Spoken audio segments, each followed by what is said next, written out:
सुबह 11 बजे सत्संग शुरू होता है। इस सत्संग का नाम दिया गया था मन मंगल मिलन सद्भावना।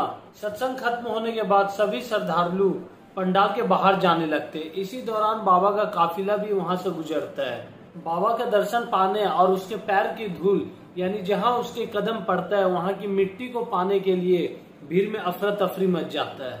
जो लोग पैर की धूल उठाने झुके उसे भीड़ कुचलता हुआ पार हो जाता है। भीड़ में अफरा तफरी मचने और पंडाल में ज्यादा क्राउड होने के कारण सफोकेशन होना स्टार्ट हुआ और लोग भीड़ से जल्दी निकलने के कारण खेतों में, गड्ढों में और नालों में गिरते चला गया। भगदड़ होने के कारण कईयों का मुंह, किसी का हाथ और किसी का पैर मिट्टी में दब गया।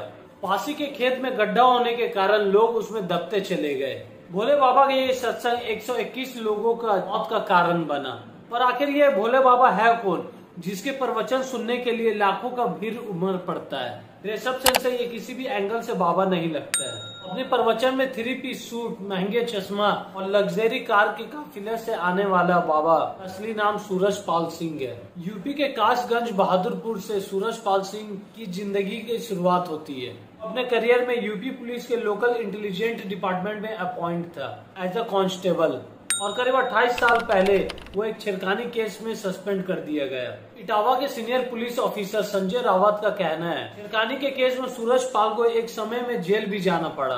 जेल से रिलीज होने के बाद सूरजपाल अपने गांव बहादुर नगर चला आता है और कुछ ही समय में वो ईश्वर से डायरेक्ट संवाद करने की बातें करता है, यानी उसका और ईश्वर का डायरेक्ट बात होता है। यहाँ पर से वो खुद को सूरजपाल से भोले बाबा बनाने का काम शुरू करता है। साल भर में इनका भक्त इसे अलग अलग नामों से पुकारने लगा और बड़ा बड़ा आयोजन शुरू हो गया, जिसमें स्टार्ट में हजारों की संख्या में लोग आने लगे।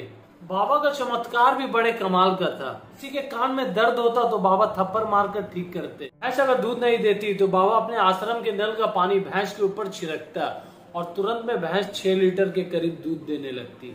ये मेरा छोटा भाई है, मेरे आंखों के सामने इसके डांड में दर्द हो रहा था। इसके डांड में दर्द हो रहा तो बाबा जी ने टीम मारी, उस दर्द का आज तक दर्द नहीं हुआ है डांड में। और कुछ दिन बाद हमारी एक भैंस थी, वो 8 दिन से दूध नहीं दे रही थी। लोटा लेके आए भाई बाबा पिताजी, लोटा लाने के बाद जल ले गए और जैसे उन्होंने बताया ऐसे जल उसमें छिड़का, तुरंत ही अंधविश्वास लोगों का इतना ज्यादा था कि वो श्रद्धा और अंधभक्ति के बीच के डिफरेंस को नहीं समझ पाए। कमाल की बात तो ये है, बाबा कहता है अपने डिवोटीज से वो 1 रुपया भी चार्ज नहीं करता। बावजूद इसके 100 करोड़ का संपत्ति और 24 आश्रम बाबा के पास पाया गया। इसमें एक मनपुरी आश्रम है जिसे 21 बीघा जमीन पर बनाया गया है और इसका कंपेरिजन 5 स्टार होटल से किया जाता है। बाबा लग्जरी कार कलेक्शन का शौकीन है। वो अपने काफिला में 20 से अधिक कार और 15 बुलेट के साथ निकलता है। सूरजपाल सिंह का खुद का आर्मी है जो 3 हिस्से में बटा हुआ है। पहला है नारायणी सेना जो लाइट पिंक कलर यूनिफॉर्म में है। दूसरा करूर सेना जिसे ब्लैक कमांडर भी कहा जाता है।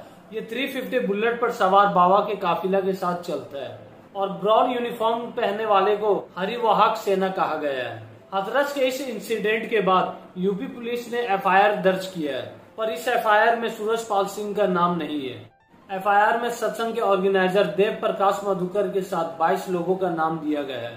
प्रोग्राम के लिए हाथरस के SDM से 80,000 लोगों का परमिशन लिया गया था। सत्संग के ऑर्गेनाइजर को ये बात अच्छी तरह पता था 80,000 से अधिक लोग मौजूद होंगे, क्योंकि इससे पहले 50,000 लोगों का परमिशन लिया गया था और करीब 2 लाख लोग शामिल हुए थे।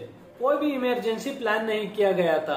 इनफैक्ट वहाँ के लोकल हॉस्पिटल को भी ये इन्फॉर्म नहीं दिया गया था इस सत्संग को लेकर। और जब अफरा तफरी से लोग मरने लगे तो करीब 2 घंटे के बाद एम्बुलेंस स्पॉट पर पहुंचता है। इस सब का जिम्मेदार कौन है? हाथरस का प्रशासन, सत्संग का ऑर्गेनाइजर या फिर वो लोग जो पूरी तरह से अनभक्त होकर एक एक्स कांस्टेबल को परमेश्वर समझने लगे?